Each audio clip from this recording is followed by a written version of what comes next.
One of the scholars, he's speaking and he's mentioning something that I found extremely interesting. He says Allah subhanahu wa ta'ala, the king, the malik, the creator of the seven heavens and the earth, Allah subhanahu wa ta'ala claims that He is the greatest, yes or no? Of course, subhanahu wa ta'ala, and He is.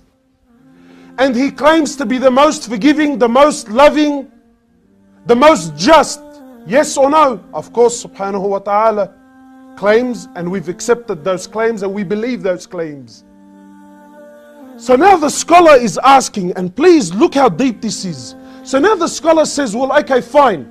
If Allah subhanahu wa ta'ala, the king, the most loving, the most forgiving, the most compassionate, the most just, why does Allah, when a kafir, when a disbeliever, when a non-Muslim, whatever you like, when a kafir who denies Allah subhanahu wa ta'ala, why does Allah cast this person into hellfire for eternity?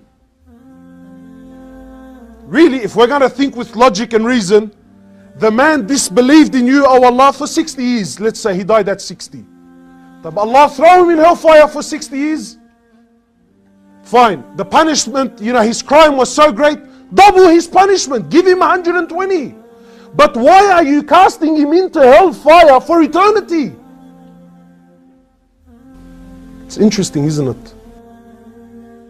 And the opposite is true. Ya Allah, this person was a believer for 50, 60 years. He prayed, he worshipped you for 50, 60 years. Fine. Reward him with Jannah for 50, 60 years. Double it. Give him 100 years of Jannah for his 50 years of living and ibadah. But oh Allah, why are you giving him eternal Jannah? So the scholar makes an interesting point. And wallahi, for those who have hearts will understand that these words are very, very heavy. He says, because when Allah took the life of the kafir, He took it at such a moment in his life that had this person lived for eternity, he was going to always live on kufr. And when Allah took the life of the believer, He took his life at such a point in time that had this Muslim lived for eternity, he was going to always live with Iman in his heart.